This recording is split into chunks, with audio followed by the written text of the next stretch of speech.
The following is a presentation of the Matt Talk Podcast Network.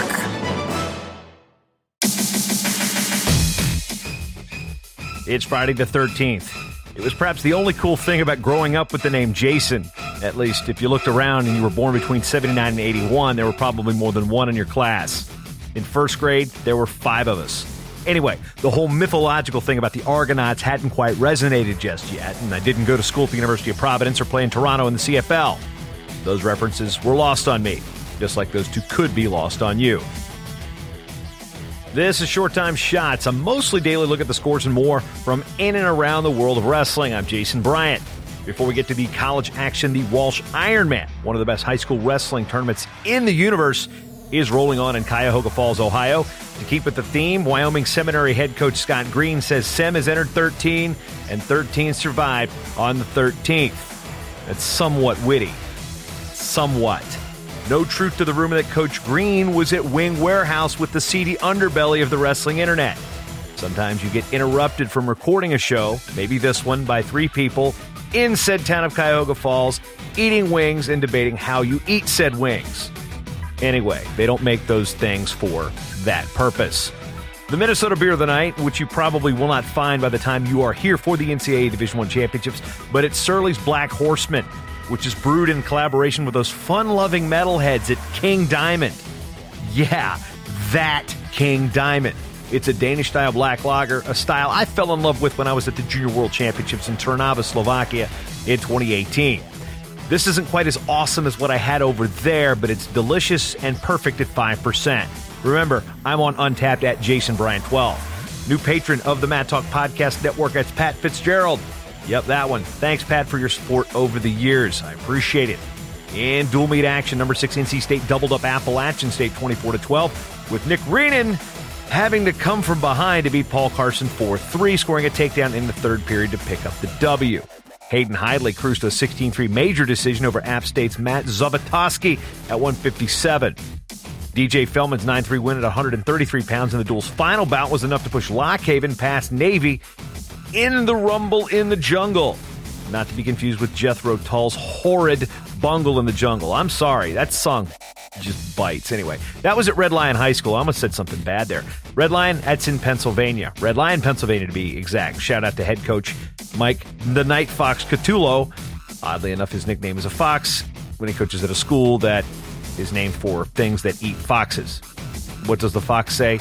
Yeah, chew on this. In Division II, that made no sense on that segue. The Battlers of Alderson Broaddus beat NAI West Virginia Tech 33-16 in Beckley. That's in West Virginia.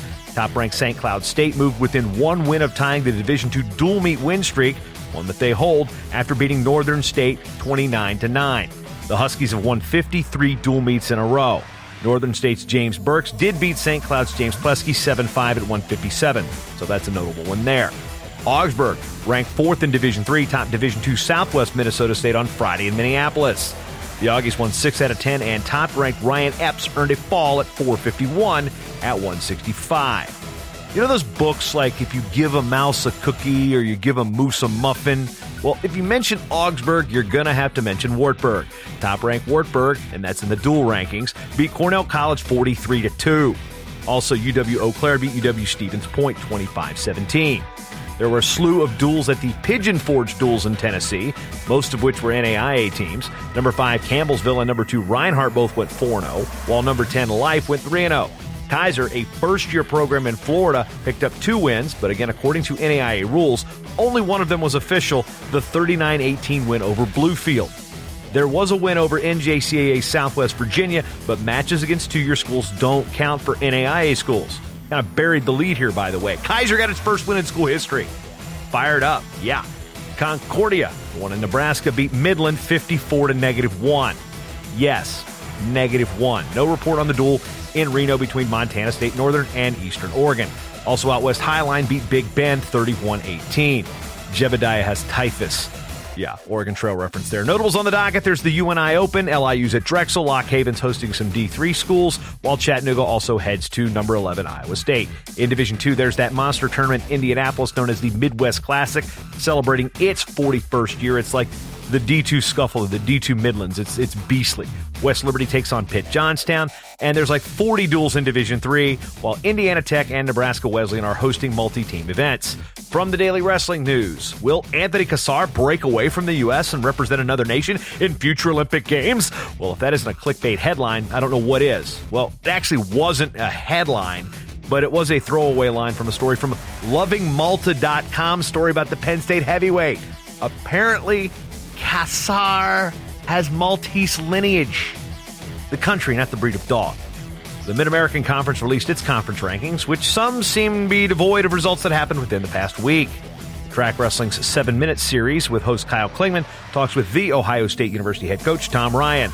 Kyle also drops the 3rd episode of How Wrestling Built Me with entrepreneur Joe Johnson of Vague Nutrition. Don't know this guy. Gonna have to listen in on that show.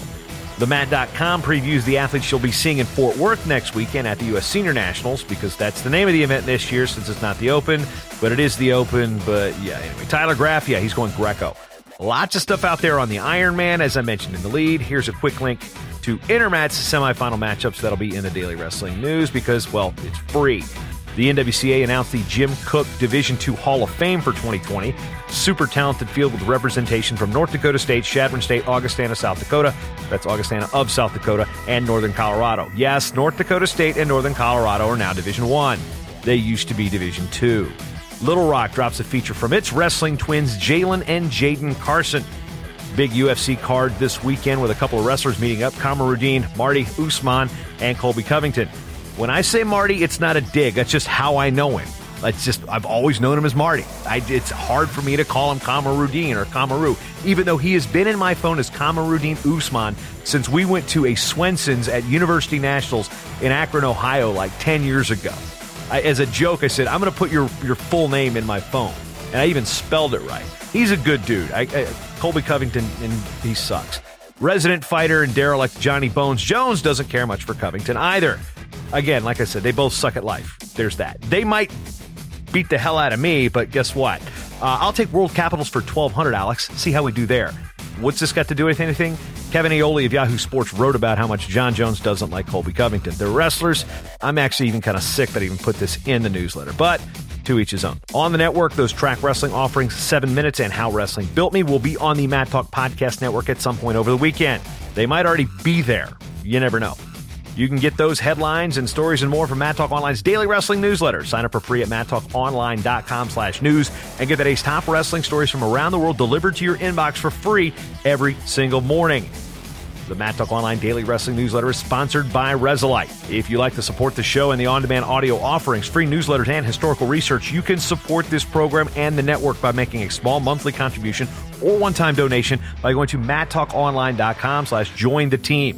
Venmo, PayPal, buymeacoffee.com, or Patreon. But that perk with Patreon, with a monthly contribution, is you get the cool things like the shirts, the glasses, the hats, the digital preview guides, shout-outs on the show, even a guest spot, or you can pitch your show idea or interview suggestion for a future episode of Short Time.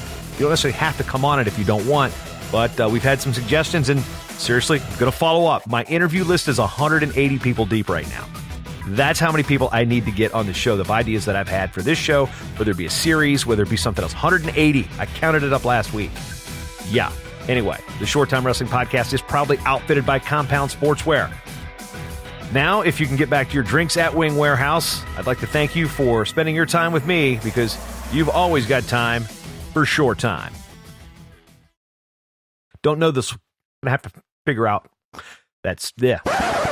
On the network, those track wrestling offerings, 7 Minutes and How I... If you like the